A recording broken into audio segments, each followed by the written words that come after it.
محمد رسول الله. Hadirin jamaah salat maghrib serta salat gerhana bulan rahimakumullah. Alhamdulillah pada sore hari ini kita dapat melaksanakan ibadah di masjid kita yang mulia ini di bulan Syawal. Pertama kali kami ingin mengucapkan mohon maaf lahir dan batin. Taqabbalallahu minna wa minkum. Semoga amal ibadah kita selama bulan Ramadan diterima oleh Allah Subhanahu wa taala, dan kemudian kita menjadi orang-orang yang bertakwa. Kemudian kita dapat istiqomah untuk melanjutkan ibadah di bulan setelah bulan Ramadan, serta juga insyaallah diberikan kenikmatan lagi, yaitu dapat berjumpa kembali dengan bulan Ramadan 1443 Hijriah dan seterusnya.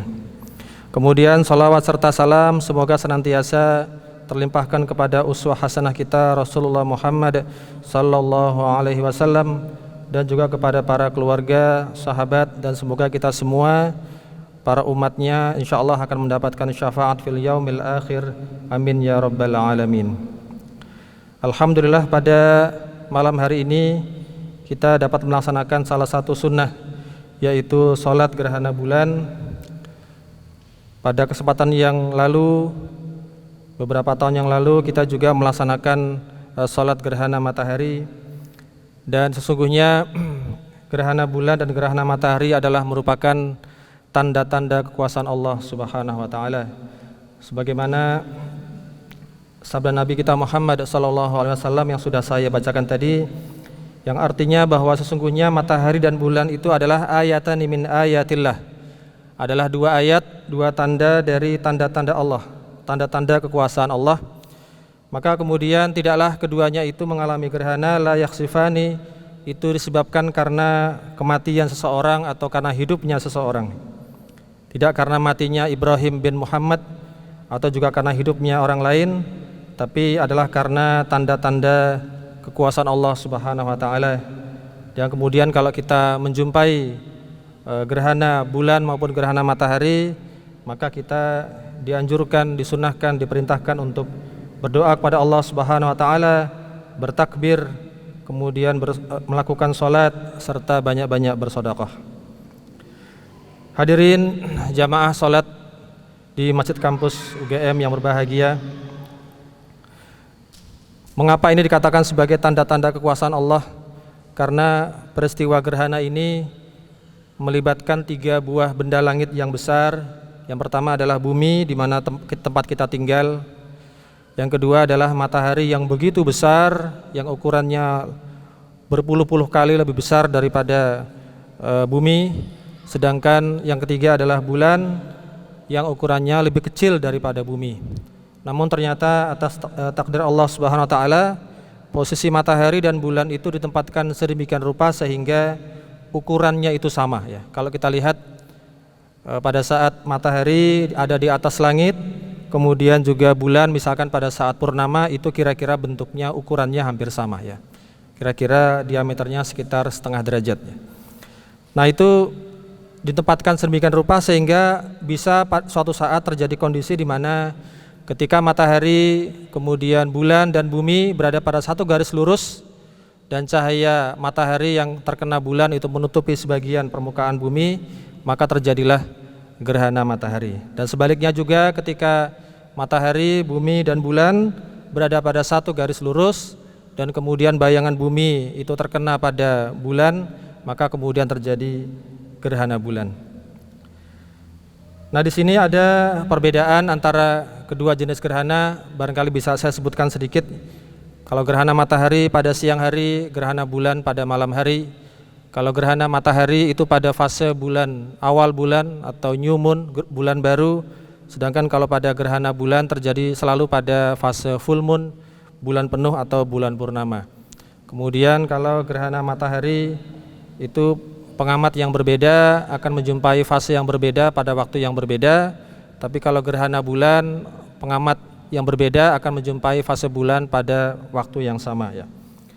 Kemudian kalau gerhana matahari itu lebih spektakuler karena terjadi perubahan di siang hari dari terang menjadi gelap, sedangkan kalau gerhana bulan kurang spektakuler dibandingkan dengan gerhana matahari, karena di waktu malam dari gelap menjadi sedikit lebih gelap, itu kurang spektakuler. Tapi gerhana bulan ini punya kelebihan, yaitu relatif intensitasnya terjadi di suatu daerah itu akan lebih banyak ketimbang gerhana matahari. Nah, di sini hadirin berbahagia bahwa peristiwa ini sudah bisa dihitung ya oleh manusia, tidak cuma orang yang ada di Indonesia, di seluruh dunia para saintis bisa menghitung kapan terjadi gerhana matahari, gerhana bulan ya. Seperti misalkan di Yogyakarta ini tadi bulan insya Allah sudah terbit pada jam 17.23 WIB, kemudian langsung masuk ya, tadi begitu matahari terbenam pada saat maghrib sudah langsung masuk ke fase parsial, sebagian bulan sudah tertutup, dan fase total dimulai pada pukul 18:09 ya, sudah lewat ya, berarti sekarang sudah total ya. Kemudian fase puncak 18:19 ini juga sudah terlewati, dan ini sekarang masih total ya. Akhir total sebentar lagi 18:28, dan nanti akhir parsial jam 19.53. Jadi masih lama. Jadi bagi saudara kita yang mungkin kalau masih belum berkesempatan untuk bisa melaksanakan sholat gerhana bulan, maka masih ada kesempatan nanti melaksanakannya di waktu ba'da isya ya. Hadirin yang berbahagia, jadi kalau kita cermati dari hadis tadi di mana Nabi kita Muhammad SAW menegaskan bahwa peristiwa gerhana itu adalah tanda-tanda kekuasaan Allah, berarti ini menggunakan pikiran kita. Lalu kemudian setelah itu kita diperintahkan untuk banyak berzikir, banyak berdoa ya, kemudian bersedekah. Ini merupakan bagian dari cara kita untuk berzikir kepada Allah Subhanahu wa taala. Sehingga di sini pada peristiwa gerhana ini menyiratkan bahwa pentingnya bagi kita untuk memadukan antara fikir dengan zikir, memadukan antara memikirkan ayat-ayat Allah dengan kemudian kita berzikir, mengagungkan kebesaran Allah Subhanahu wa taala. Dan kita tahu bahwa orang yang menggabungkan antara berfikir dan berzikir ya, berfikir tentang penciptaan langit dan bumi, pergantian siang dan malam, serta kemudian berzikir kepada Allah Subhanahu wa taala dalam kondisi berbaring ya, kondisi berdiri, duduk dan berbaring. Ini termasuk disebutkan dalam Al-Qur'an surat Ali Imran ayat ke-190 dan 191 yang dikatakan sebagai orang-orang ulul albab ya. Inna fi khalqis samawati wal ard wa ikhtilafil laili wan nahari la ayatil liulil albab ya. Sesungguhnya pada penciptaan langit dan bumi serta pergantian siang dan malam, maka terdapat tanda-tanda bagi ulul albab. Bagi ulul albab yaitu alladzina yadhkurunallaha qiyaman wa qu'udan wa 'ala junubihim wa yatafakkaruna fi khalqis samawati wal ard rabbana ma khalaqta hadza batila subhanaka faqina 'adzabannar. Yaitu orang-orang yang mengingat Allah dalam kondisi berdiri, duduk serta berbaring, dan kemudian mereka memikirkan tentang penciptaan langit dan bumi serta berkata, tidak ada yang Allah ciptakan itu, engkau ciptakan itu sia-sia. Maha suci engkau, maka lindungilah kami dari azab neraka. Hadirin jamaah yang berbahagia, ini menunjukkan bahwa kita insya Allah kalau kita ingin disebut sebagai generasi ulul albab, atau juga dalam istilah yang lain ulul ilmi, atau juga ulul absar ya, atau juga ulul nuha, maka kemudian kita, khususnya bagi kita yang setiap hari berkecimpung di kampus kita, maka dan juga kita sebagai seorang muslim, maka marilah kita menjadikan metode fikir dan zikir, tafakkur dan tadzakur ini menjadi satu yang menjadi kebiasaan kita. Tidak harus berpikir itu tentang alam semesta, karena itu barangkali mungkin hanya bisa dilakukan oleh orang-orang yang sejak awal menekuni fisika atau astronomi. Tapi bisa juga ulul absar itu sebagaimana yang disebutkan dalam surat Az-Zumar, mereka yang meneliti tentang peristiwa siklus tanaman ya. Atau juga disebutkan dalam surat Yusuf ayat ke-111 ya. Ya. Itu orang-orang yang disebut sebagai ulul albab adalah orang-orang yang memikirkan, yang berpikir tentang peristiwa sejarah ya. Dalam hal ini adalah sejarah kisah Nabi Yusuf alaihissalam yang mengandung begitu banyak hikmah. Ini artinya bahwa kalau kita kemudian belajar tentang sejarah, mengambil hikmah, mengambil ibrah dari sejarah, Karena sejarah itu biasanya juga akan berulang suatu saat dalam bentuk yang lain, maka di dalamnya itu mesti akan ada pelajaran, dan bagi kita yang melakukan seperti itu insya Allah termasuk ke dalam golongan ulul albab. Nah, di sini pada kesempatan kali ini saya ingin sedikit menyampaikan tentang bagaimana kebetulan karena bidang ilmu kami adalah fisika dan terkait juga dengan ayat tadi tentang penciptaan langit dan bumi. Tentang masalah penciptaan langit, bagi kita sebagai seorang muslim tentu saja kita menyadari bahwa kita sebagai seorang muslim meyakini, mengimani bahwa Allah Subhanahu wa taala adalah Sang Khaliq yang menciptakan seluruh alam semesta ini. Tentu alam semesta ini Allah ciptakan di masa waktu yang lalu, yang kemudian nanti suatu saat akan terjadi yang disebut sebagai peristiwa kiamat. Namun ternyata di sini saya ingin menyampaikan bahwa bagi orang-orang, ya, bagi para saintis yang mereka itu hanya berpikir saja tapi tidak dilandasi dengan wahyu, tidak diiringi oleh agama, maka kemudian mereka bisa saja punya pemikiran yang aneh, bahkan sampai pada pemikiran yang mencoba untuk menafikan peran Tuhan di sini. Nah, bisa saya sampaikan di sini kalau ada sedikit sejarah, tapi kemudian di sini sekaligus menunjukkan betapa Allah Subhanahu wa taala itu ikut campur, itu turun tangan langsung, ya, ketika melihat ada orang-orang yang mencoba untuk menafikan peran Sang Pencipta di alam semesta ini. Jadi saya mulai dari di tahun 1916 itu Einstein, ya, tentu saya kira semua orang tahu Einstein itu mengeluarkan hukum teori relativitas umum, kemudian ada hukum gravitasi Einstein yang saat itu sudah berhasil membuktikan pembelokan cahaya bintang. Nah, kemudian oleh saat itu dikatakan oleh salah seorang ilmuwan Rusia, Friedman, dia mengatakan bahwa persamaan Einstein itu akan menghasilkan alam semesta yang berekspansi, ya, yang mengalami dinamika. Jadi tidak statis. Ternyata Einstein sendiri saat itu dia punya pendapat bahwa alam semesta itu statis. Ini kan jelas. Pendapat ini adalah pendapat yang bertentangan dengan agama, ya. Karena alam semesta statis, diam saja, tidak berubah sama sekali, berarti seolah-olah mengisyaratkan tidak perlu adanya Sang Pencipta. Lalu kemudian karena Friedman mengatakan seperti itu, alam semestanya harus alam semesta yang dinamik begitu, maka kemudian Einstein menambahkan satu konstanta supaya alam semesta itu dikatakan alam semesta yang statik. Namun kemudian di sini Allah Subhanahu wa taala, ya lewat orang non muslim, ya, yang namanya Hubble tahun 1929 mengamati galaksi yang sangat jauh. Ternyata kemudian dijumpai bahwa semua galaksi-galaksi yang jauh itu bergerak menjauhi kita, ya.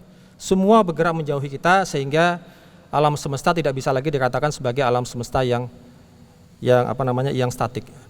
Lalu kemudian muncul teori Big Bang, ya, yang menegaskan tentang penciptaan alam semesta.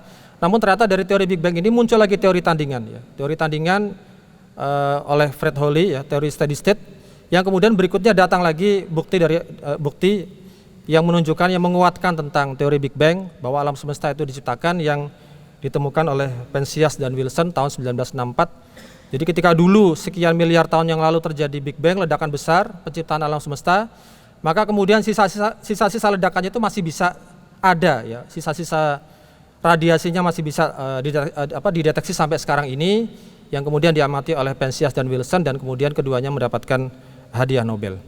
Ini artinya bahwa ada orang-orang tertentu yang memang mencoba untuk menafikan, ya, adanya penciptaan alam semesta, adanya peran Tuhan, adanya Sang Pencipta. Namun kemudian Allah Subhanahu wa taala kemudian menunjukkan jalannya, walaupun itu memang lewat orang kafir, di mana di sini sebelumnya pun juga sudah ada isyarat dalam Al-Qur'anul Karim, di mana Allah Subhanahu wa taala berfirman dalam surat Al-Ghasyiyah ayat yang ke-18, wa ilas sama'i kaifa rufi'at, ya.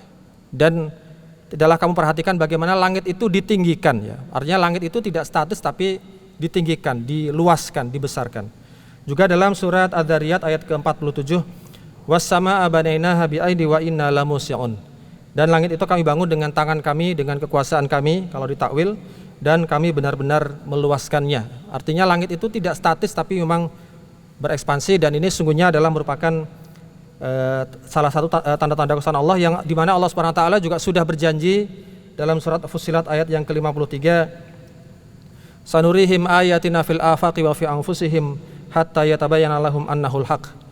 Allah mengatakan, kami akan perlihatkan kepada mereka tanda-tanda kebesaran kami di segenap penjuru dan juga pada diri mereka sendiri, sehingga jelaslah bagi mereka bahwa Al-Quran adalah benar. Nah, hadirin berbahagia, ini menunjukkan bahwa bagaimana kemudian peristiwa gerhana bulan ini sesungguhnya menjadi bagian dari momentum bagi kita untuk kemudian memperhatikan tentang penciptaan alam semesta yang ada di alam semesta ini. Begitu banyak tanda-tanda yang memberikan isyarat bagi kita, memberikan bukti bahwa Allah SWT menciptakan alam semesta ini, dan kemudian kita pelajari fenomenanya ya. Yang kemudian dari situ kemudian tidak cuma kita pelajari, lalu kemudian kita fikirkan baik-baik, yang pada akhirnya berujung kepada doa kita agar kita nanti selamat fid dunya wal akhirah.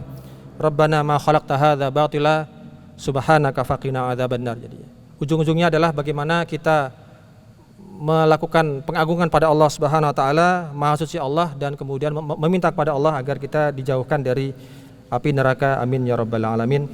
Oleh karena itu marilah kita akhiri khutbah kita pada sore hari ini, pada malam hari ini, dengan kita berdoa pada Allah Subhanahu wa taala. A'udzu billahi minasyaitonir rajim. Bismillahirrahmanirrahim. Alhamdulillahi rabbil alamin. Hamdan yuafi ni'amahu wa yukafi mazidah. Ya Rabbana lakal hamdu kama yanbaghi li jalali wajhikal karimi wa 'azimi sultanik. Allahumma salli wa sallim wa barik ala sayyidina Muhammad wa ala alihi wa sahbihi ajma'in. Allahumma ighfir lil muslimina wal muslimat wal mu'minina wal mu'minat al ahya'i minhum wal amwat innaka sami'un qaribun mujibud da'wat. Allahumma arhamna bil Qur'an waj'alhu lana imaman wa nuran wa hudan wa rahmah. Allahumma dzakirna minhu ma nasina wa 'allimna minhu ma jahilna warzuqna tilawatahu ana al-laili wa atrafan nahar waj'alhu lana hujjatan ya rabbal alamin. Allahumma aslih lana dinana alladhi huwa 'ismatu amrina wa aslih lana dunyana allati fiha ma'ashuna wa aslih lana akhiratana allati ilayha ma'aduna waj'alil hayata ziyadatan lana fi kulli khair waj'alil mauta rahatan lana min kulli syarr. Allahumma inna nas'aluka al-afiyah wa nas'aluka tamamal afiyah wa nas'aluka dawamal afiyah wa nas'aluka syukra 'alal afiyah. Allahumma inna nas'aluka al-huda wat-tuqa wal-afafa wal-ghina. Allahumma aqsim lana min khasyyatika ma tahulu bihi bainana wa baina ma'asiyatik wa min ta'atika ma tuballighuna bihi jannatak wa min al-yaqini ma tuhawwinu bihi 'alaina masa'ibad dunya wa matti'na bi asma'ina wa absarina wa quwwatina ma ahyaytana waj'alhu al-waritha minna waj'al tha'rana 'ala man zalamana wansurna 'ala man 'adana wa la taj'alid dunya akbara hammina wa la mablagha 'ilmina wa la tusallit 'alaina man la yakhafuka wa la yarhamuna. Allahumma la tada' lana dhanban illa ghafartah wa la daynan illa qadaitah wa la hajatan min hawaijid dunya wal akhirati illa qadaitaha ya rabbal alamin. Rabbana zalamna anfusana wa illam taghfir lana wa tarhamna lanakunanna minal khasirin. Rabbana ighfir lana wa liwalidina warhamhum kama rabbawna shighara. Rabbana atina fid dunya hasanah wa fil akhirati hasanatan wa qina adzabannar. Wa sallallahu ala nabiyyina Muhammad wa ala alihi wa sahbihi wa sallam. Subhana rabbika rabbil izzati amma yasifuna wa salamun alal mursalin walhamdulillahi rabbil alamin. Wabillahi taufiq wal hidayah. Wassalamualaikum warahmatullahi wabarakatuh. La ilaha illallah Muhammadun Rasulullah.